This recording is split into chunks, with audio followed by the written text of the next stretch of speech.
Hey guys, good evening. Welcome back po dito sa aking YouTube channel. At ang mainit nating update para po sa gabing ito ay pumapatungkol po dito kay Beauty Gonzalez na kung saan ay bali-balita po na siya po'y babalik sa EAT or sa original Itbulaga ng TVJ at muling magiging legit the Ricard. So ano pong sa inyo doon ka-OG? And bukod dyan, ano kaya ang say ng GMA Network? Kasi alam naman po natin na hindi man siya exclusive contract kagaya po ng sinasabi po ng iba about dito kay Beauty Gonzalez, parang syempre kahit po papaano may kurot yun sa kanila na teka, napaka-active ni Beauty Gonzalez sa GMA7 na ang GMA7 kasabay po sa kinasuhan ng TVJ tapos ang kanilang artist ay mapapanood doon at magiging host pa. Usap-usapan kasi yan. Ano kaya ang kanilang reaksyon? So, but before that guys pala, no, sa mga hindi pa po nakaka-subscribe sa aking YouTube channel, huwag pong kalimutan na pindutin na subscribe button and notification bell para mag-updated kayo sa sunod nating balita. At eto na, nitong nakaraan, mainit pong pinag-uusapan si Beauty Gonzalez. Talagang nabulaga po ang lahat, hindi inaakala na si Beauty Gonzalez ay magiging parte ng EAT at muling mag-guest tatapak doon at ang nakakatawa po doon ay isinigaw pa niya na legit Dabber Cats po siya. O diba? Isang malaking sampal po para dito sa noontime show. Noontime show nga daw po ng GMA7 ayon po sa mga fans ng TVJ dahil network mismo ni Beauty Gonzalez may noontime show. Itbulaga din naman ang ginagamit na title. Pero mas pinili po ni Beauty na tumapak dito sa TVJ na noontime show. So, marami pong humanga at nakuhang fans itong si Beauty Gonzalez. And base nga po dito sa report ay meron pong isang controversial actress na magiging host sa Itbulaga. Pero wala pong nakalagay doon, lilinawin lang po natin kung aling EB, yung sa TV5 or sa GMA7. Pero tinuturing na nga po ng marami na ang Itbulaga po ay ang nasa TV5 since na ipanalo na nga po nila ito sa IPO. And para mag-react po ang GMA7, so common sense na lamang daw po na ito ay sa TVJ. About naman sa paanong naging si Beauty Gonzalez po ang controversial actress nito, wala naman daw po kasing iba pang nababalita na mamaaring maging host dito sa EAT ng TVJ na magre-react po ang GMA7. Kasi si Beauty Gonzalez ang latest ngayon na controversial actress dahil nga po sa kanyang isinuot na jewelry dahil para sa GMA Gala. So, yon ka-OG. Question po kasi yon ng isa pong expert sa paggamit ni Beauty Gonzalez. At siya ang alam natin na controversial actress po ngayon. And kung sakasakali na tama po ang kutob natin, ay for sure niyan ikatutuwa po ito ng TVJ fans. And sorry na lang sa GMA7 kung mas pinipili niya dito sa TVJ. Pero syempre, mahirap pa din pong mag-assume ka-OG. Kaya nananatili pa rin po ito na chismis sa social media hanggat hindi po natin nakukumpirma ang kanya pong pagbabalik host sa nasabi pong programa. Kasama po ang mga legit host ng Itbulaga.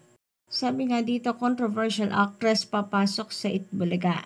GMA7XX nag-react kaya kapag natuloy ang controversial actress sa Itbulaga. May narinig kaming pangalang gusto nilang isali, pero ayaw pang kumpirmahin sa amin ng taga Itbulaga. controversial siyang actress na isa sa mainit na pinag-uusapan ngayon, 'di ba? Hanggang ngayon mainit po kasi pinag-uusapan itong si Beauty Gonzales dahil nga sa pangungustyon ng isang expert po sa kanya.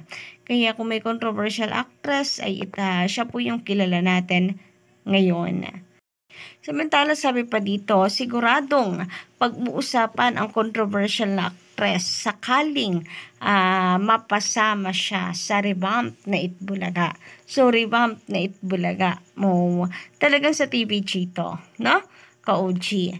So, pakiwari ko, mismong ang ilang kapuso executives ay magre-react pag napanood ang nasabing noontime show ang controversial actress. Apagan natin ang mga susunod na kaganapan.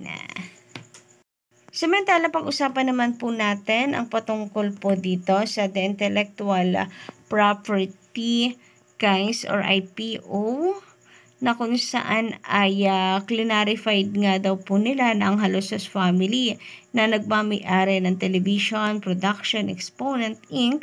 ay nananatiling po pwedeng gamitin ang titulong Itbulaga hanggang sa kanilang ma-reach ang Supreme Court or yung final decision. So, nakakalungkot at medyo masakit man po sa ating pandinig, pero mukhang ganito po ang mangyayari.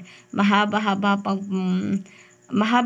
pang panahon ang gugugulin bago po talaga tuluyan na mapahinto ang Tape Inc. Pero na nga lang kung maipanalo po ng TVJ ang kanila pong complaint sa Regional Trial Court sa Marikina. Sana nga ka-OG, sana.